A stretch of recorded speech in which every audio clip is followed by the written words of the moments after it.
busques de Dios, para que te acerques a Él y vas a ver cómo las cosas empiezan a traer otro rumbo a tu vida. Cuando nosotros escuchamos exorcismos, siempre uno lo asimila con situaciones de desesperación, de que la persona no puede dormir, escucha voces como lo dijo usted ahora, o aparece con moretones o situaciones así. Escuchaba una conferencia muy interesante que de pronto este material lo traigo para compartirlo acá, donde esa persona tuvo una situación muy difícil de niño y bueno, fue creciendo en ese ambiente, pero empezó a hacer una autoobservación, un camino espiritual muy bonito, de meditación, de bueno, de esos cambios. Y él decía que el enemigo no viene a hacerle daño a este cuerpo físico, sino realmente viene por nuestra alma. Entonces, hay que tener mucho cuidado con esas experiencias, porque a ellos la materia no les interesa, ¿sí? El hecho de que tengamos unas experiencias bastante difíciles con esta parte física es nuestra alma, esa energía, esa parte de luz o de Dios que está en nosotros. Claro que sí. Bueno, dos cosas. La primera, hacer la diferencia para que entendamos lo que es un exorcismo y lo que es una liberación, ¿sí? Muy Eso también es interesante. importante, ¿no? Porque Claro. exorcismo es cuando una persona está poseída por un espíritu o por un demonio. Y liberación es cuando una persona ha sido atacada por medio de brujerías, ¿sí? Un maleficio, le ha sido impuesto siempre un espíritu, aunque cuando siempre trabajan con estas situaciones de brujería, vudú, todas estas cosas, siempre imponen o envían ese muerto o ese espíritu a perturbar la persona. De ahí es donde lo que tú decías aparece con marcas, con morados en el cuerpo, con aruños, ¿sí? La falta de sueño, que a veces las personas no duermen bien, no concilian el sueño 2, 3 de la mañana sin poder dormir, agotamiento, cansancio. Entonces, estas personas que están en esta situación requieren una liberación.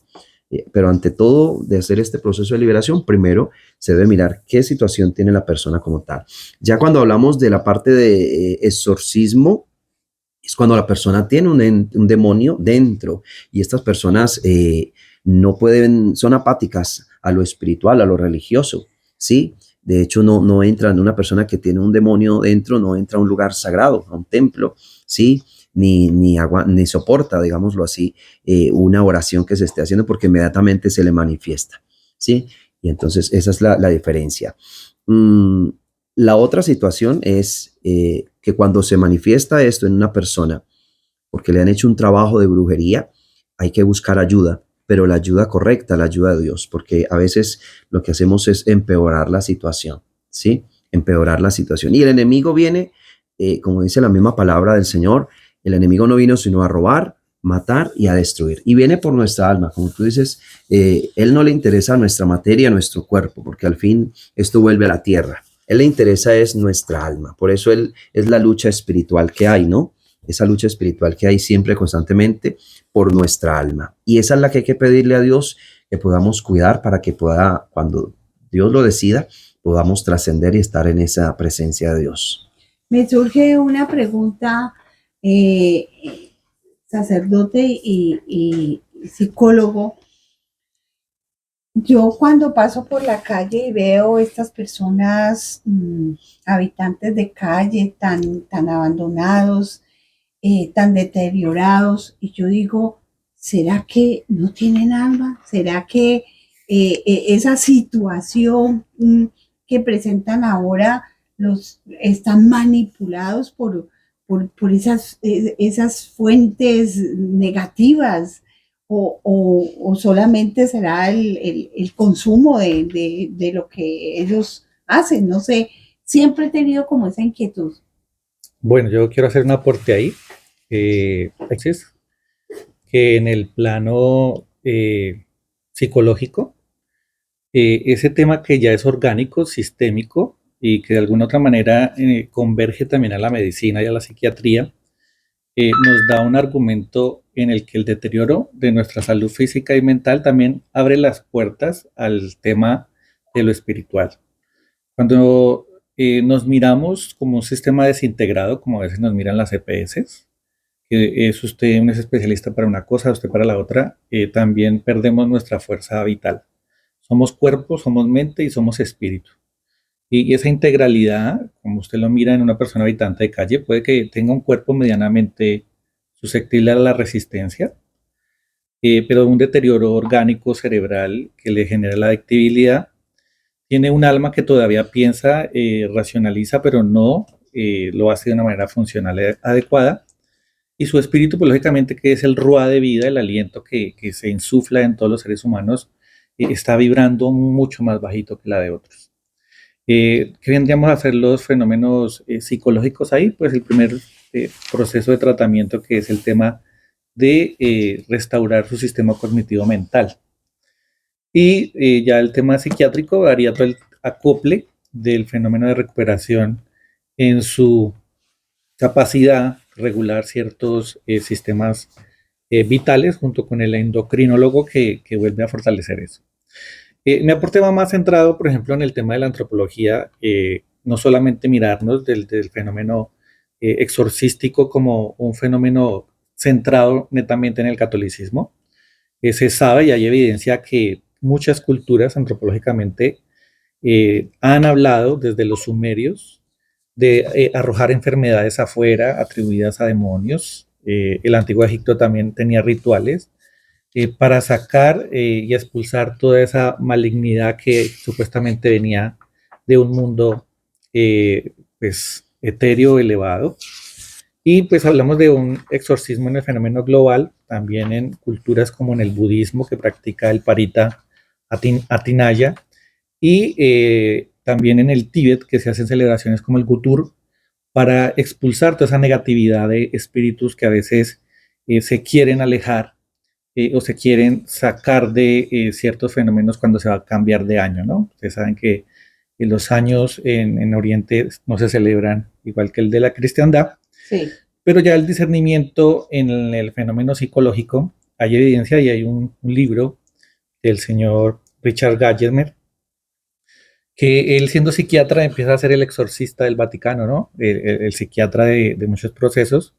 Y lógicamente empieza a hacer todo lo que hacemos los psicólogos, que es un fenómeno de diagnóstico y de reconocimiento de las patologías. Pero él encuentra evidencia y saca mucho en sus libros que hay un 3%, que ese es el que sale en las películas, donde se empiezan a manifestar situaciones muy trascendentes, donde ya la psiquiatría no tiene el poder ni la capacidad, después de haber hecho el historial clínico completo, de haber hecho los diagnósticos diferenciales, de descartar cosas como que son un trastorno disociativo, que es cuando la persona, si lo vieron en estas películas, fragmenta su personalidad y dicen tiene 2 o 3 personalidades, pero solo reconoce uno mediante la interacción diagnóstica que uno tiene, o uno reconoce a aquel personaje que tiene una esquizofrenia.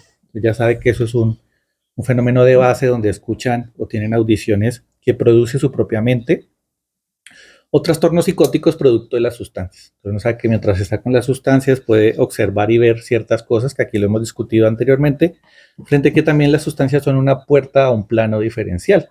Entonces podemos hablar también que nuestra cultura tradicional indígena habla de exorcizar o purificar ciertos fenómenos, porque también sacan las enfermedades en algunos sistemas. También tenemos evidencia de las personas que tienen trastorno de estrés postraumático, donde se disocian. Entonces, el miedo los hace ver cosas que a veces no son reales, y los trastornos de conversión que tienen que ver con esas pseudoconvulsiones o esas parálisis de una parte del cuerpo porque no se resuelve alguna situación traumática, y las personas con trastornos de personalidad limítrofe, que son los que tienden, y ya sabemos que personalmente ellos siempre van a tender al suicidio, porque es una llamada de atención a su familia, un querer no estar aquí. Pero que encontramos que el padre ya nos va a desglosar más con su experiencia, y que también nos ha hablado mucho nuestro patriarca Andrés Tirado, que hay eventos o criterios ya de evaluación espiritual. Por ejemplo, está la fuerza sobrenatural. Entonces nos hablan de que este tipo de personas puede ser un niño, pero tienen una fuerza descomunal para mover hasta 7 personas. La xenoglosia, que es como nos dicen verdades, cosas que sí hemos vivido y que pues solamente nosotros sabemos. Y también llega como ese tema del conocimiento del oculto, revelar cosas que nadie más, y a veces los hacen en otros idiomas, que pues lógicamente la psiquiatría no explica. ¿Cómo esta persona me está hablando en arameo si nunca ha ido ni ha viajado fuera de Colombia, ni tampoco ha cogido un libro, no sabe leer ni escribir, pero ahora resulta hablando 3 idiomas?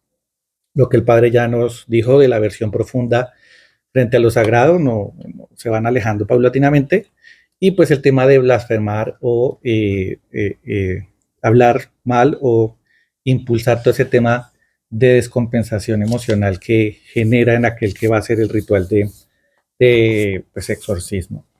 Ya hablaré de las etapas. Vamos a darle pues paso al padre, que es el que nos habla desde sus experiencias, de cómo es que se va teniendo una posesión demoníaca. Tiene unas etapas que pues, nuestro patriarca nos ha enseñado en muchos tutoriales y yo pues he seguido.